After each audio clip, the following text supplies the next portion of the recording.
মিনহা খালাকনাকুম ওয়া ফিহা নুঈদুকুম ওয়া মিনহা নুখরিজুকুম তারাতান উখরা। আল্লাহ বলেন, আমি মানুষকে মাটি দ্বারা সৃষ্টি করেছি, আবার তাদেরকে এই মাটির মধ্যে আমি শায়িত করব, আবার তাদেরকে আমি এই মাটি থেকে উত্তোলন করব। কোন দিন আল্লাহ রাব্বুল আলামিন উত্তোলন করবেন? সেই দিন আল্লাহ রাব্বুল আলামিন আপনার আমাকে উত্তোলন করবেন, যেদিন ইসরাফিল আলাইহিস সালাতু ওয়াস সালাম সিংহার মধ্যে ফুৎকার দেবেন। ইসরাফিল আলাইহিস সালাতু ওয়াস সালাম যখন সিংহার মধ্যে ফুৎকার দিবেন, সিংহার ফুৎকারে প্রত্যেকটা মানুষ যার যার কবর থেকে হাসরের ময়দানে ছুটা শুরু করে দিবে। আল্লাহর হাবিব বলেন, ওই সময় মানুষগুলা হাসরের ময়দানের মধ্যে উপস্থিত হতে পারবে না, তাদেরকে 5টা প্রশ্নের উত্তর দিতে হবে। যদি তারা এই 5টা প্রশ্নের উত্তর দিতে পারে, তাহলে তারা হাসরের ময়দানে যাইতে পারবে। আর যদি তারা এই 5টা প্রশ্নের উত্তর না দিতে পারে, তাদেরকে হাসরের ময়দানের মধ্যে নিয়ে যাওয়া হবে না, বাইপাস তাদেরকে জাহান্নামের মধ্যে নিক্ষিপ্ত করা হবে। বলেন নাউজুবিল্লাহ। আমি যে তেলাওয়াত করেছিলাম ভাইজান, কুল্লু নাফসিন বিমা কাসাবাত রাহিনা, প্রত্যেকটা মানুষকে তার কৃতকর্মের জন্য জবাব দিতে হবে। আল্লাহর হাবিব হাদিস শরীফের মধ্যে বলেন, 5টা প্রশ্নের উত্তর যদি কোনো মানুষ সঠিক মতো না দিতে পারে, এই 5টা প্রশ্নের হিসাব যদি কেউ না দিতে পারে, আল্লাহ তাদেরকে হাসরের ময়দানের মধ্যেও নিবেন না। সেই 5টা প্রশ্ন কি? আল্লাহর হাবিব বলেন, মানুষকে আল্লাহ রাব্বুল আলামিন হায়াত দিয়েছেন, কাউকে 30 বছর, কাউকে 40 বছর, কাউকে 50, কাউকে আবার 100 বছর হায়াত আল্লাহ রাব্বুল আলামিন দিয়েছেন। ওই কিয়ামতের ময়দানে যখন মানুষগুলা কবর থেকে উঠবে, আল্লাহ রাব্বুল আলামিন প্রথম নম্বরে তাকে প্রশ্ন করবেন, তোমার জীবনে যে তোমাকে যে হায়াত দিয়েছিলাম, বলো তো তোমার এই হায়াত গুলাকে তুমি কোন কাজে অতিবাহিত করেছো? বলেন ঠিক কি না? এখন যদি ভাইজান আমার আপনার আমার হায়াতটাকে আল্লাহ এবং আল্লাহর রাসূলের দেখানো পথে অতিবাহিত করে থাকে, যদি এই দ্বীনি মজলিসের মধ্যে আপনার আমার সময় অতিবাহিত হয়ে থাকে, যদি আপনার আমার সময়টা দ্বীনি কাজের মধ্যে অতিবাহিত হয়ে থাকে, আল্লাহর রাস্তায় অতিবাহিত হয়ে থাকে, তাহলে আপনি প্রথম নম্বর প্রশ্নের উত্তর দিতে পারলেন। আর যদি আপনার জীবনটা বিভিন্ন গানের মঞ্চের মধ্যে, নাচের মঞ্চের মধ্যে, জুয়ার মধ্যে, সুদের মধ্যে, ঘুষের মধ্যে, জিনার মধ্যে, মদের মধ্যে, এই রকম গুনাহের কাজের মধ্যে আপনি শরীক হয়ে সময়টাকে অতিবাহিত করে আপনার জীবন আপনি পরিচালনা করেন, তাহলে আল্লাহ রাব্বুল আলামিনের নম্বর প্রশ্নের মধ্যে আপনি আটকে যাবেন। আর প্রথম নম্বর প্রশ্নের মধ্যে যদি আপনি আটকে যান, আর আপনার কখনোই হাসরের ময়দানে যাওয়া হবে না, আপনাকে সরাসরি জাহান্নামের মধ্যে নিক্ষেপ করা হবে। বলেন নাউজুবিল্লাহ। ভাইজান আমার, তারপরে দ্বিতীয় নম্বর প্রশ্ন হচ্ছে ভাইজান, আল্লাহ রাব্বুল আলামিন মানুষদেরকে জীবন দিয়েছেন, এই জীবনটাকে আবার 3টা ভাগে আল্লাহ রাব্বুল আলামিন ভাগ করে দিয়েছেন। আরেকটা হচ্ছে যৌবনকাল, আরেকটা হচ্ছে বৃদ্ধকাল। ভাইজান আমার, আল্লাহ রাব্বুল আলামিনের কাছে সবচেয়ে গ্রহণযোগ্য যেই কালটা, গ্রহণযোগ্য যেই সময়টা, সেই সময়টা হচ্ছে যৌবনকাল। আল্লাহ মানুষের শিশুকালের হিসাবটাও নেবেন না, বৃদ্ধকালের হিসাবটা তেমন কঠিন করে নেবেন না। আল্লাহ রাব্বুল আলামিন যৌবনকালের হিসাবটা কড়ায় গণ্ডায় হিসাব নেবেন। কারণ কি?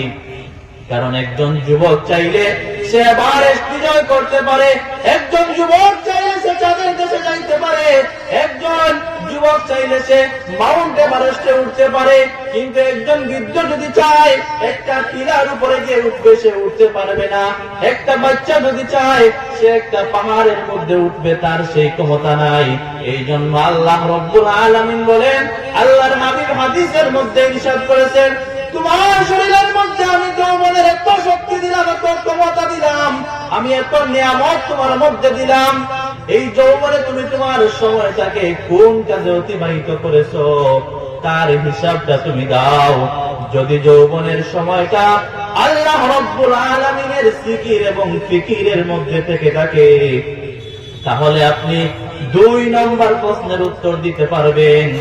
আর যদি যৌবনকালটা বিভিন্ন গুনাহের কাজের মধ্যে আপনি লিপ্ত থাকেন, তাহলে আপনি 2 নম্বর প্রশ্নের উত্তর দিতে পারবেন না, আপনি আল্লাহর কাঠগড়ার মধ্যে আটকে যাবেন। বলেন ঠিক কিনা?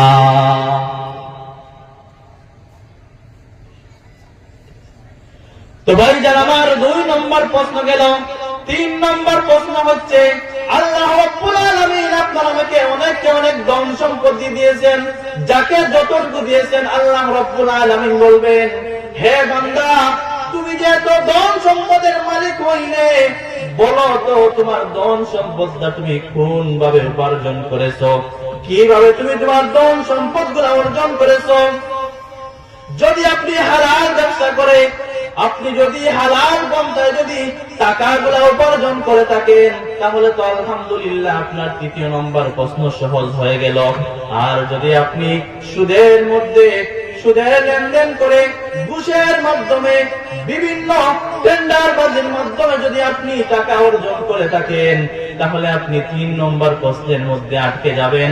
আর 3 নম্বর প্রশ্নে যখন আপনি আটকে যাবেন, আল্লাহ রাব্বুল আলামিন আপনার ঠিকানা তখন দিয়ে দেবেন জাহান্নাম। বলেন নাউজুবিল্লাহ।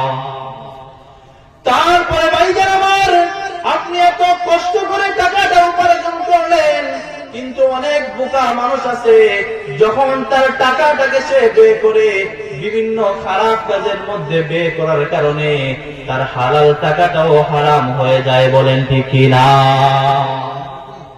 যদি উদাহরণ দেই, আজকে বর্তমান সময়ে আপনার আমার সমাজের মধ্যে এমন একটা ট্র্যাডিশন, এমন একটা কালচারের প্রচলন হয়েছে, দেখবেন ধনী মানুষ যারা আছে তাদের ছেলে মেয়ের বিয়ে গায়ে হলুদ ছাড়া হয় না। বলেন ঠিক কিনা? এই যে আপনি হালাল ভাবে টাকা উপার্জন করলেন, কিন্তু আপনার ছেলেকে, আপনার মেয়েকে বিয়ে দেওয়ার সময় আপনি গায়ে হলুদ করলেন, আর গায়ে হলুদ করার কারণে আপনার হালাল টাকাটাও হারামে পরিণত হয়ে গেছে। বলেন ঠিক কিনা? তো ভাইজান আমার, আরো একটা এক্সাম্পল হচ্ছে, আপনি লক্ষ লক্ষ টাকা, কোটি কোটি টাকা আপনি ইনকাম করলেন, কিন্তু আপনি বছর শেষে যখন আপনার উপর যাকাত ফরজ হয়ে গেল, আপনি যাকাত আদায় করলেন না। আপনার হালাল টাকার সাথে যখন আপনার যাকাত গুলো একত্রিত হয়ে যাবে, যতক্ষণ না আপনি যাকাত আদায় করেছেন, ততক্ষণ পর্যন্ত আপনার সমস্ত টাকাটা হারাম হয়ে যায়। বলেন ঠিক কিনা? তো ভাইজান আমার, 4th নম্বর প্রশ্ন হচ্ছে, আপনি আপনার টাকাটা কোন কাজে ব্যয় করেছেন। যদি আপনি হালাল পথে, এই যে টিলাবাড়ির মাদ্রাসার মাহফিলে যদি আপনি টাকা খরচ করেন, মাদ্রাসা পরিচালনার সময় যদি আপনি মাদ্রাসার লিল্লা বোর্ডিং এর মধ্যে, আরো বিভিন্ন খাতের মধ্যে যদি আপনি শরীক হয়ে থাকেন, তাহলে আপনার টাকাটা আল্লাহর রাস্তায় ব্যয় হলো। এইরকম ভাবে যদি আপনি দ্বীনি কাজের মধ্যে খরচ করতে পারেন, পরিবারের জন্য খরচ করতে পারেন, তাহলে 4th নম্বর প্রশ্নটা আপনি দিয়ে দিলেন। বলেন ঠিক কিনা? তারপরে ভাইজান আমার 5ম নম্বর প্রশ্ন, আল্লাহর হাবিব বলেন, আল্লাহর হাবিব বলবেন, এই যে মনে করেন বাংলাদেশের মধ্যে, উপমহাদেশের মধ্যে সবচেয়ে বেশি মাহফিল বাংলাদেশের জমিনে হয়। বলেন ঠিক কিনা? এই যে প্রতিটা পাড়ায় পাড়ায়, মহল্লায় মহল্লায়, এমনকি প্রতিটা শুক্রবারে মসজিদের মিম্বর থেকে প্রত্যেক খতিব সাহেব আলোচনা করেন, প্রত্যেক মুসল্লিরা আলোচনা শুনেন, শুনে ইলম অর্জন করেন। কেউ কেউ বই পড়ে ইলম অর্জন করেন। আল্লাহ জিজ্ঞাসা করবেন, এত ইলম যে অর্জন করেছো, এত কিছু যে অন্বেষণ করেছো, জ্ঞান অর্জন করেছো, এখন বলো তো তোমার এই সঠিক বুদ্ধি দ্বারা, জ্ঞান অর্জন দ্বারা যে ইলম গুলা তুমি অর্জন করেছিলে, সেই ইলমটা তুমি কতটুকু কাজে লাগিয়েছো। বলেন ঠিক কিনা? আপনি আমি সবাই নামাজ রোজা শিক্ষা করেছি, এই জ্ঞান আপনার আমার সবার আছে, ঠিক কিনা? আরো ভালো কাজের জ্ঞান আপনার আমার আছে, কিন্তু দেখা যায় ভাইজান ইলম অর্জন করলাম কিন্তু আমল করতে পারি নাই। ইলম অর্জন করেছি হুজুরদেরকে আটকানোর জন্য, ইলম অর্জন করেছি মানুষদেরকে ঝামেলার মধ্যে ফালানোর জন্য। এই ইলমটা অর্জন করে যদি নেক আমল না করেন, তাহলে আল্লাহ রাব্বুল আলামিনের হাবিব বলেন, যে সমস্ত মানুষরা মানুষদেরকে জ্ঞান দান করে আর সে নিজে আমল করে না, কাল কিয়ামতের ময়দানে আগুনের কাছি দ্বারা তাদের জিহ্বা কাটা হবে। বলেন ঠিক কিনা? যাই হোক, সম্মানিত হাজরিনে কেরাম, যতটুকু আলোচনা করলাম এই সংক্ষিপ্ত সময়ের মধ্যে, আল্লাহ রাব্বুল আলামিন আমাকে এবং আপনাদের সবাইকে আমল করার তৌফিক বিজ্ঞান করে। সবাই বলেন আমিন। সম্মানিত হাজরিনে কেরাম, এখানে আসলে ওয়াজ করার সময় না, অনেক অতিথিবৃন্দরা বসে আছে। শুধু আপনাদের এলাকার ইমাম হিসাবে শুধু দোয়া নেওয়ার জন্য এসেছি। আমি টিলাবাড়ি মাদ্রাসার কর্তৃপক্ষের সবাইকে মুবারকবাদ জ্ঞাপন করছি আমাকে সুযোগ করার জন্য। আসসালামু আলাইকুম ওয়া রাহমাতুল্লাহি ওয়া বারাকাতুহু।